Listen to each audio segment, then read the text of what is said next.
You're chained up in a bunker, and I want to know why. Look me in the eye and ask. That's quite the inheritance.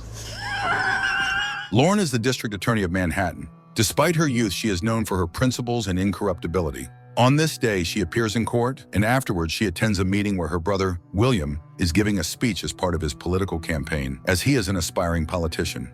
Meanwhile, their father, banker Archer Monroe, suddenly dies on his way to his summer house. Later, a mourning ceremony takes place, after which the family gathers at the estate. Friends and relatives express their condolences. Brother and sister discuss how to help their mother, who is struggling with the loss of her husband, and agree that they should first listen to their father's will. William supports Lauren, reminding her that their father was very proud of her. However, Lauren is convinced that William was actually their father's favorite. Despite this, the relationship between the siblings is very warm. The will is read, and the estate is bequeathed to his wife, Catherine.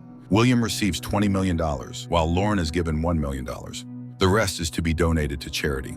The family lawyer, Harold Thulis, hands Lauren an envelope that her father left specifically for her. She opens it and finds a flash drive with a video message from her father where he tells her about a secret bunker located on the estate. Lauren asks her husband to leave without her and goes to a place where she often played as a child, recalling how her father was furious when he found out about it. It turns out that the entrance to the underground was located right there. Lauren opens the doors, descends the stairs, and turns on the electricity. She is a bit scared but moves forward anyway. Suddenly, she hears coughing ahead, and she sees an elderly man, unkempt and in poor condition. He frightens Lauren so much that she runs out of the bunker. Reaching the house, Lauren dials the emergency services number, but quickly hangs up. When they call her back, she apologizes, explaining that her daughter was playing with her phone. At this moment, her brother calls out to her. William doesn't understand why their father divided the inheritance this way and offers to split the money evenly, but Lauren refuses. He should spend everything on his campaign because he dreams of becoming a successful politician. Later, their mother notices Lauren's troubled state, and Lauren asks if her father had any enemies. Catherine asks her not to dwell on it. Night falls, and the guests leave. Lauren wanders through the house looking at photos and remembering how she argued with her father about her decision to get married. Although Archer was against her chosen one, she managed to get her way. Lauren finds her father's gun and returns to the bunker. She turns on the light and calls out to the unknown man. He doesn't respond, as he is fast asleep. Taking advantage of this, Lauren takes his fingerprints.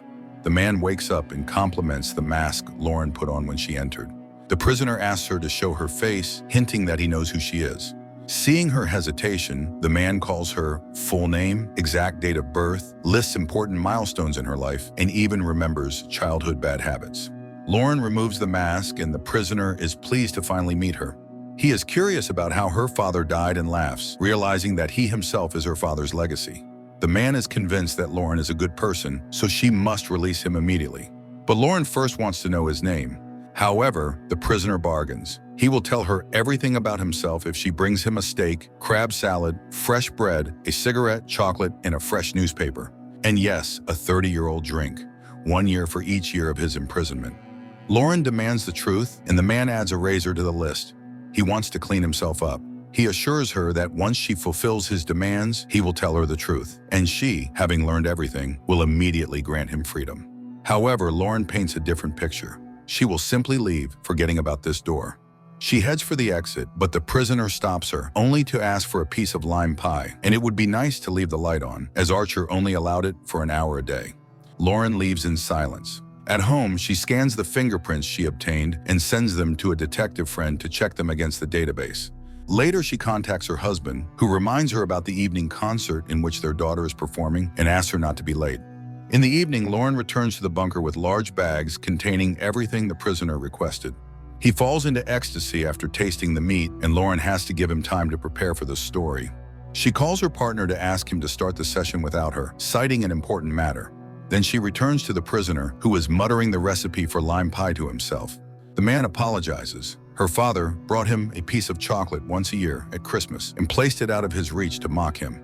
And he also took pictures.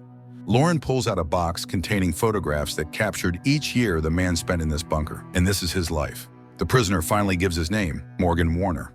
Once he and her father were friends and shared similar vices, gambling, vanity, and women. Archer was always a real hustler and considered himself superior to Morgan, who was then planning to become a doctor. But one night changed all his plans. They were at the summer house then. A big game was starting in the city, and the men decided to go there. Before leaving, they had some drinks, and when they hit the road, Archer hit a pedestrian to death. He was just a boy, just like them.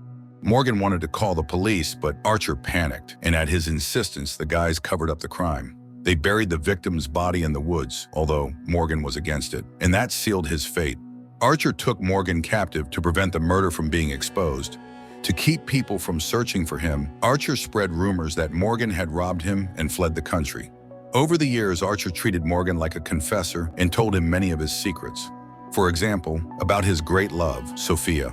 Lauren doesn't believe it because her father loved his wife very much. But Morgan mentions the mistress's nickname, Gypsy Rose, and reveals that the affair lasted throughout Archer's married life. Morgan gives her Sophia's address and advises her to check the truth of his story. Maybe then she will believe the rest. And by the way, there is a secret part of the will where Sophia's name appears, which she can find out from the lawyer. Angry, Lauren leaves. On her way to the city, she calls the detective and asks him to find out if Morgan Warner was listed as missing many years ago. She also asks him to send the findings to her country house by regular mail. Later, Lauren attends a court session, then goes to the address Morgan mentioned. Sophia doesn't seem surprised by her visit and calmly talks about her love affair with her father. Then Lauren notices a picture of a boy, and Sophia confesses that this is her half-brother. Lauren is horrified. If her mother finds out about this, it will kill her. But the woman reminds her that Lauren came here. She and her son live their own lives and don't claim anything. Lauren hurries to the lawyer and accuses Harold of covering up her father's affair, but the man reminds her that he is a lawyer and has no right to teach people how to live. Sophia has signed written commitments and will never reveal the secret, so there's nothing to worry about. Lauren asks the man about Morgan, but he has never heard of this name. Lauren drives to her mother. Under the pretext of sorting through her father's documents, she asks her about Morgan Warner, but the woman has never heard this name. Catherine gives her daughter a check, believing that money shouldn't destroy their family, but Lauren refuses it. William arrives and talks about his campaign, complaining about a slanderous article in the newspaper. He asks his sister to speak at his meeting, and Lauren promises to do so. At night, she returns to the bunker. She almost believes Morgan, but she needs more proof. Then the prisoner suggests showing her the place where the pedestrian's body is buried. But for that, he needs to be taken there, as he doesn't remember the coordinates. Lauren agrees. At gunpoint, she leads the prisoner outside. He is intoxicated by the forest air and cries because he can finally feel the freshness of nature. At this moment, Lauren's husband calls, very upset that she didn't show up. She missed the concert and didn't even call, and now their daughter is crying in bed. The woman promises to fix everything and sets off, following Morgan's directions. They arrive at a forest clearing, and Lauren starts digging in the indicated spot, afraid to release the man. The hole grows, but there's nothing resembling a corpse. Lauren screams in frustration, stabbing the ground with the shovel, and suddenly there's a dull thud from below, and a human skull emerges from the soil. Morgan taunts Lauren, who quickly starts burying the discovered bones. The pair returns to the bunker. Lauren forces Morgan to wear a collar because she needs to think about what has happened. The man yells at her. He lost his entire life because of her father, but Lauren rightly points out that she had nothing to do with it. She didn't lock him up or kill that guy. So she needs time. Morgan swears he won't say a word about what happened to him. He doesn't intend to destroy her and her brother's careers and plans to simply disappear from their lives. But Lauren leaves. That night, she again recalls her arguments with her father and Morgan's story, convincing herself that Archer was a monster. In the morning, she rushes to court. A corruption case is being considered, and Lauren's attention is suddenly drawn to the company named Gypsy Rose. She realizes that her father was involved in shady dealings. She goes to the lawyer, and he confirms her suspicions, but he asks her to forget about it. Worried, Lauren rushes to her brother, and he has to admit that he, like their father, is willing to do anything for the family's well-being. Lauren thinks over everything she has learned and goes to Morgan.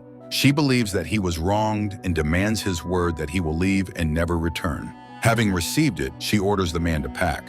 Lauren also orders Harold to open an offshore account and charter a private plane so that Morgan can disappear. The lawyer tries to dissuade her, but she feels it is her duty to atone for her father's crime. Later, Lauren returns for Morgan, who has transformed, having shaved and dressed in new clothes. But the man lets slip that Archer bribed people to help his children get elected to public office. Lauren goes back to her brother, and he admits that it's true. He is surprised at her naivety. Did she really think she achieved the prosecutor's position on her own? Lauren returns to the bunker and drives Morgan to the airfield, where a private plane and Harold are waiting to help the man adjust in a foreign country. As they part, Morgan gives her the recipe for lime pie that he has kept all these years, and Lauren promises to pin all unsolved cases on him if he returns to America. The plane prepares for takeoff, and Lauren drives away. Meanwhile, the detective finds the documents on the person whose fingerprints she had sent and mails them to the estate. Catherine brings the envelope into the house and opens it. When Lauren arrives, she sees her mother's face contorted in horror as she names Morgan's real name, Carson, claiming he is evil incarnate. Lauren reveals that Archer kept him in the bunker for 30 years and admits that she released him. She asks her mother to lock the doors and drives to the airfield, where she finds the plane and Harold's body in the hangar. By the time Lauren returns, Catherine has disappeared. The daughter runs to the bunker, where she finds her mother lying unconscious on the floor. She tries to revive her when Carson calls out to her. He mocks the girl's naivety and trust. Then he takes her gun and beats her. Lauren wakes up, chained.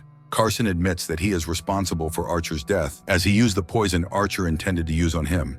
He knew right away that Lauren would pity him, but William would have simply thrown away the keys. At this point, Catherine begins to regain consciousness. Carson lifts her and sits her in a chair, although the woman can barely move from the beating. The man reveals that he once drugged Catherine and forced her into intimacy. That's when Archer threw him in the car and drove off somewhere, accidentally hitting the unfortunate young man. So now Archer was in his hands. He had no choice but to hide Carson in the bunker. Now he plans to destroy their entire family, starting with Lauren's daughter. Hearing this, the woman attacks Carson, injuring his eyes, and during their struggle, the man manages to say that he is Lauren's biological father. But then Catherine grabs his gun and kills the man. Lauren and Catherine pour gasoline over the bunker and set it on fire, destroying all traces of the man who disappeared 30 years ago. The whole film is a dive into the story of a lecherous father and the moral choice to punish or forgive that the main character faces, ultimately concluding, no good deed goes unpunished.